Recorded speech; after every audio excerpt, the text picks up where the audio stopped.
जय बाबा गोरखनाथ की। तो मित्रों, एक सवाल मेरे कमेंट में आया, मुझे व्हाट्सएप पे पूछा गया कि गुरुजी, सवारी आती है जब किसी देवता की, तो पता कैसे चलता है कि किसी देवता की सवारी है? लक्षण क्या होते हैं उसके? क्योंकि जो है उबासितों में अक्सर आती रहती है, तो पता कैसे चलेगा कि जो मेरे पे सवारी आ रही है, अभी मेरे शरीर में ऐसा कौन सा लक्षण है जिससे मैं पता कर पाऊँ कि मुझ पर सवारी आ गई है, मेरी सिद्धि या मेरी साधना सफल हो रही है? तो चलिए आज बता देते हैं, कुछ लक्षण बता देता हूँ। आप इन लक्षणों को अच्छे से ट्रेस आउट कीजिएगा, अच्छे से उनको देखिएगा लगातार। अगर वो लक्षण आपके साथ हो रहे हैं तो इसका मतलब है कि आपकी जो पूजा है, आपकी जो सिद्धि है, आपकी जो भक्ति है, आपकी जो साधना है वो पूर्ण होने की तरफ चल रही है और आप अब सवारी की तरफ चल रहे हैं। तो चलिए चैनल को सब्सक्राइब कर दीजिए जल्दी से और बेल आइकन दबा दीजिएगा फटाफट से, और वीडियो को कमेंट ज़रूर कीजिएगा क्योंकि मैं आप सभी के कमेंट्स पढ़ता हूं और मुझे बहुत अच्छे लगते हैं। बाबा महाराज की प्रार्थना मैं करता हूं कि जो भी भक्त कमेंट्स में कुछ ना कुछ लिखते हैं या अपनी समस्याएं बताते हैं, उन सभी की समस्याओं का बाबा निदान करें। तो आप भी कमेंट ज़रूर कीजिएगा और इस वीडियो को लास्ट तक देखिएगा। मैं आज आपको बताने वाला हूँ कि क्या लक्षण हैं जिनसे आप पता कर सकते हैं कि भी आपके ऊपर सवारी आ रही है, देवी देवता की सवारी आ रही है, दैव पितरों की सवारी आ रही है। ठीक है, तो वो लक्षण मैं आपको बता देता हूँ।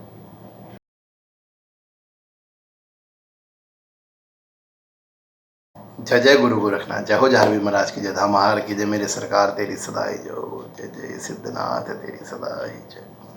तो स्वागत है सभी भक्तों का चेला गोरख का यूट्यूब चैनल, जो गुरु महाराज के पता चलता है। आप सभी के प्यार आशीर्वाद से अपना प्यार आशीर्वाद बनाए रखें, इसी तरह चैनल को शेयर और सब्सक्राइब करते रहें। तो ये मित्रों, मैं बताने वाला था आज आपको कि भाई शरीर पर आपके जो देवी देवता सवार आ रहे हैं तो आपके शरीर में क्या बदलाव आते हैं, आपके शारीरिक रूप से आपको क्या बदलाव महसूस होते हैं, क्या लक्षण महसूस होते हैं जिनसे आपको पता चलता है कि आपके शरीर में किसी भी देवी देवता की या देव पितर की सवारी आ रही है। उससे पहले एक मैं बात बता दूं, आज एक छोटी सी इंटरेस्टिंग सी बात है मैं आपके साथ शेयर करना चाहूँगा। एक भक्त ने मुझसे पूछा कि गुरुजी, मैं और भी गुरुओं की मतलब लोगों की वीडियोस देखता हूँ, जो गुरु महाराज हैं या जो भक्त हैं, भगत लोग हैं जिनकी वीडियो बनती हैं यूट्यूब पे मैं देखता हूँ, पर आपकी वीडियो में एक मैंने ख़ास बात देखी है कि भी आप जो है टीका वीका नहीं लगाते हैं और जो है कुर्ता वगैरह नहीं पहनते हैं और आप वीडियो घर में बैठ के बना देते हैं, आपके पीछे कोई तस्वीर नहीं होती है या आप धूना नहीं लगाते हैं या भगवे वस्त्र नहीं पहनते हैं, ऐसा क्यों है? तो मैं आपको बता दूं, देखो दोस्तों, मैं वीडियो कहीं भी बनाता हूँ, यस मैं कहीं भी वीडियो बनाता हूँ। अभी मैं अपने घर के एक कोने में बैठा हुआ हूँ, वीडियो बना रहा हूँ आप लोगों के लिए। मैं कई बार बता भी चुका हूँ कि मैं कोई यूट्यूब का सेटअप नहीं चलाता हूँ, कोई मैं अलग से स्टूडियो वगैरह नहीं चलाता हूँ। मैं घर में बैठ कर आराम से वीडियो बनाता हूँ आप सभी लोगों को। मेरा मकसद है बाबा की जोत को आप तक पहुँचाना, आपकी समस्याओं का निदान कराना, बाबा के नाम का प्रचार करना। ठीक है, इसलिए मैं कहीं भी बैठ के वीडियो बनाता हूँ। दूसरी बात, जो टीके की और कपड़ों की बात आती है, देखिए मैं वीडियो इन कपड़ों में ऐसे ही बैठ के इसलिए बनाता हूँ बिना टीके वगैरह के, ताकि आपसे जुड़ सकूँ, मैं आपको बता सकूँ कि जिस तरह से, देखिए आप ही की तरह हूँ ना मैं, बिल्कुल सिंपल वही टी शर्ट शर्ट जैसे मैं पहनता हूँ ऐसे आप लोग पहनते हैं, बिना टीके के आप भी बिना टीके के रहते हैं, मैं भी बिना टीके के। ऐसे मैं कोई बाबा नहीं हूँ, ठीक है? तो मैं इसलिए ऐसे कपड़े बनाता हूँ ताकि आपसे मैं कनेक्ट कर सकूँ, आपको समझा सकूँ कि भाई सिद्ध होने के लिए, अपनी सिद्धि को पूर्ण करने के लिए, अपनी साधना करने के लिए, भक्ति होने के लिए केवल केवल और केवल अपने महाराज में, अपने इष्ट में, अपने भगवान में ध्यान का होना ज़रूरी है। बाकी सब चीज़ें सेकेंडरी हैं, बाद की हैं। इसलिए मैं इस तरह से बनाता हूँ। चलिए अब बात करते हैं लक्षण की। लक्षण ऐसे क्यों होते हैं? तो लक्षण की बता दूं, पहला आप ये समझ लेगा कि जब भी देवता की सवारी आपके शरीर पर आएगी तो आपके आंखों में भर भर के आंसू आएंगे, भर भर के आंसू आएंगे। थोड़ा बहुत उबासी आने वाली अलग बात है, पर भर भर के उबासी और आंसू आएंगे ही आएंगे। ये बात आप अच्छे से ध्यान रखिएगा,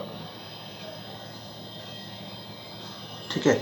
बहुत ज़्यादा आंसू आते हैं, बहुत ज़्यादा उबासी आती है जब किसी देवता की सवारी आपके शरीर पर आती है। दूसरा लक्षण, जब भी किसी देवता की सवारी आपके शरीर पे आएगी तो हमेशा याद रखिएगा कि आपके शरीर में अकड़न जकड़न महसूस होगी ही होगी, हमेशा होगी, ठीक है? जब भी किसी देवता की सवारी आपके ऊपर आएगी तो आपके शरीर में दर्द महसूस होगा, आपका सिर भारी महसूस होगा, कई बार आपको चक्कर भी आ सकते हैं, कई बार शरीर पर सवारी आकर खेलती भी है, तो खेलते वक्त आप आराम से धुन में लग जाते हैं, ठीक है।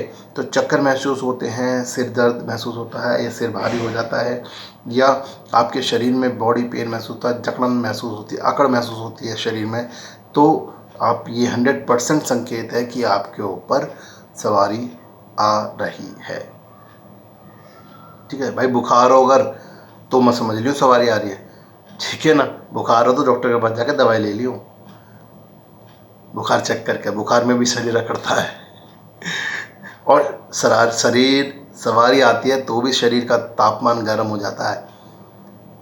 तो सवारी को बुखार मत समझना और बुखार को सवारी मत समझना, थोड़ा सा अंतर बना के रखना, ठीक है।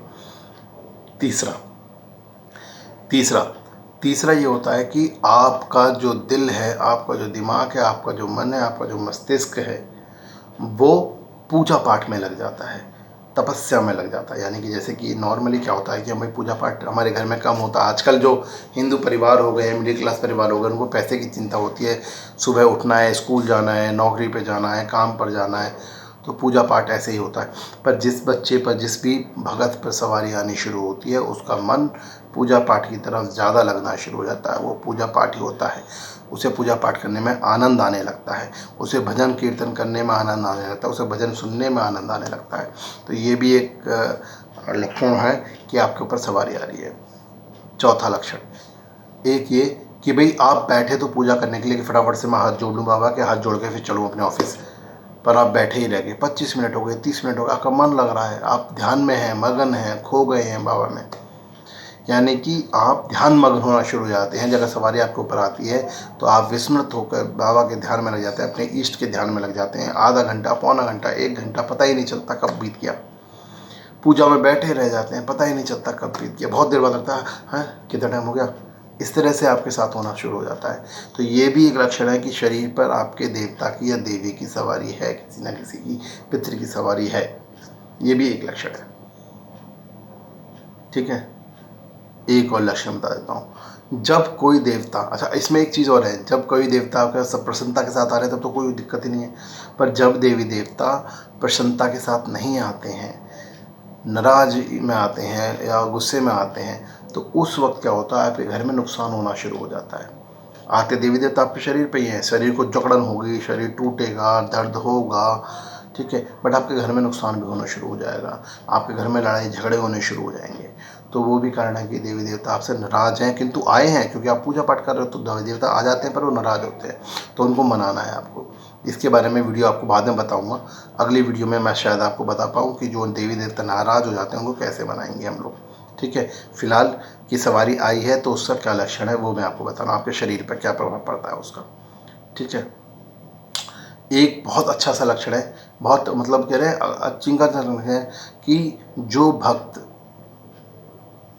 सवारी से पहले पतले होते हैं वो अचानक से फूलने लगते हैं, मोटे होने लगते हैं सवारी आने के बाद, ये अक्सर देखा जाता है, अक्सर देखा जाता है।